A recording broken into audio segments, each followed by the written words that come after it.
ഒളിമ്പിക്സിന് ദീപശിഖ തെളിയും മുമ്പേ പാരീസിൽ വിവാദത്തിന് തിരികൊളുത്തിയിരിക്കുകയാണ് ഹിജാബ്.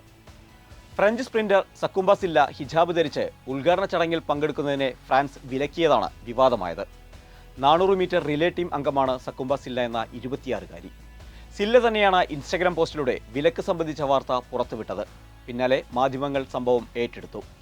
ഒടുവിൽ ശിരോവസ്ത്രത്തിന് പകരം തൊപ്പി ധരിച്ച് പങ്കെടുപ്പിക്കാമെന്ന വ്യവസ്ഥയിൽ ഉദ്ഘാടന ചടങ്ങിൽ പങ്കെടുക്കാൻ ഫ്രാൻസ് അനുമതി നൽകി പ്രശ്നം ഒതുക്കി തീർത്തു.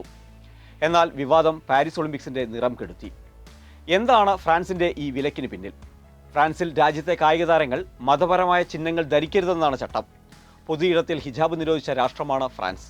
2004 തന്നെ വിദ്യാലയങ്ങളിൽ ശിരോവസ്ത്രം ധരിക്കുന്നത് ഫ്രാൻസ് നിരോധിച്ചിരുന്നു. 2011 പാർലമെന്റ് പാസാക്കിയ നിയമത്തിലൂടെ രാജ്യത്തെ പൊതുയിടങ്ങളിൽ മുഖം മറച്ചുള്ള ശിരോവസ്ത്രം ധരിക്കുന്നത് പൂർണ്ണമായും നിരോധിക്കുന്ന യൂറോപ്പിലെ ആദ്യ രാഷ്ട്രമായി ഫ്രാൻസ്. മതചിഹ്നങ്ങൾ ധരിക്കുന്ന ഫ്രാൻസിന്റെ കായിക താരങ്ങളെ കായിക ഇനങ്ങളിൽ പങ്കെടുക്കുന്നതിൽ നിന്ന് വിലക്കുമെന്ന് കഴിഞ്ഞ സെപ്റ്റംബറിൽ ഫ്രഞ്ച് കായിക മന്ത്രി പ്രഖ്യാപിച്ചിരുന്നു. ഇത് ലോകവ്യാപകമായി തന്നെ പ്രതിഷേധത്തിന് വഴിവെച്ചു. ഐക്യരാഷ്ട്രസഭയടക്കം ഫ്രാൻസിന്റെ നിലപാടിനെ വിമർശിച്ചു. ഒരു വനിത എന്ത് ധരിക്കണമെന്നും എന്ത് ധരിക്കരുതെന്നും നിശ്ചയിക്കാൻ ആർക്കും അധികാരമില്ലെന്നായിരുന്നു UN അർത്ഥശങ്കയ്ക്കിടയില്ലാത്ത വിധം പ്രഖ്യാപിച്ചത്. ഫ്രാൻസിന്റെ ഈ നിയമം പക്ഷേ വിദേശത്ത് നിന്നെത്തുന്ന കായിക താരങ്ങൾക്ക് ബാധകമല്ല. ഫ്രാൻസിലെ ഈ മതേതര നിയമം മുസ്ലിങ്ങളെ ഒറ്റപ്പെടുത്തുമെന്ന ആശങ്ക സജീവമാണ്.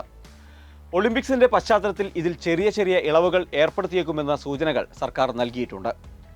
തങ്ങളുടെ ജനത നിയമവുമായി സഹകരിക്കുമെന്ന ഉറപ്പാണ്.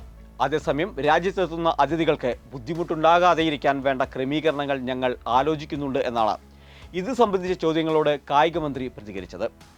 ഫ്രഞ്ചുകാരുടെ DNA യിൽ തന്നെ ഇത് അലിഞ്ഞു ചേർന്നിട്ടുണ്ട്. അതൊരുപക്ഷെ മറ്റു രാജ്യങ്ങളിലെ ആളുകൾക്ക് മനസ്സിലാകണം എന്നില്ല. നിയന്ത്രണങ്ങൾ സംബന്ധിച്ച് French Olympics committee president David ലപാർട്ടിയന്റെ ഈ പ്രതികരണവും ഒളിമ്പിക്സിലെത്തുന്ന വിദേശ താരങ്ങൾക്ക് നിയമം തടസ്സമാകില്ലെന്ന് വ്യക്തമാക്കുന്നു. ഇതാദ്യമായല്ല സില്ലയുടെ ഹിജാബ് വിവാദമാകുന്നത്. ഈ വർഷം ആദ്യം റോമിൽ നടന്ന യൂറോപ്യൻ ചാമ്പ്യൻഷിപ്പിൽ പങ്കെടുക്കുമ്പോഴും ഇതേ വിവാദം ഉയർന്നിരുന്നു. അന്ന് നീലത്തുപ്പിയും ടീം കിറ്റിന്റെ ഭാഗമാക്കിയാണ് പ്രശ്നം പരിഹരിച്ചത്. ലോക ചാമ്പ്യൻഷിപ്പിൽ കറുപ്പ് നിറത്തിലുള്ള ശിരോവസ്ത്രം ധരിച്ചായിരുന്നു സില്ല 2022, 23, 24 വർഷങ്ങളിൽ ട്രാക്കിലിറങ്ങിയത്. എന്തായാലും പ്രശ്നം താൽക്കാലികമായി പരിഹരിക്കപ്പെട്ടിട്ടുണ്ട്. പക്ഷേ സ്പോർട്സിൽ രാഷ്ട്രീയവും മതവും നിയന്ത്രണങ്ങളും കൊണ്ടുവരുന്നത് സ്പോർട്സിന്റെ ലക്ഷ്യങ്ങളെ തന്നെ ഇല്ലാതാക്കും. അതും ഭൂഖണ്ഡങ്ങളെ തന്നെ ഒന്നിപ്പിക്കുന്ന ഒളിമ്പിക്സ് പോലുള്ള കായികമേളകളിൽ.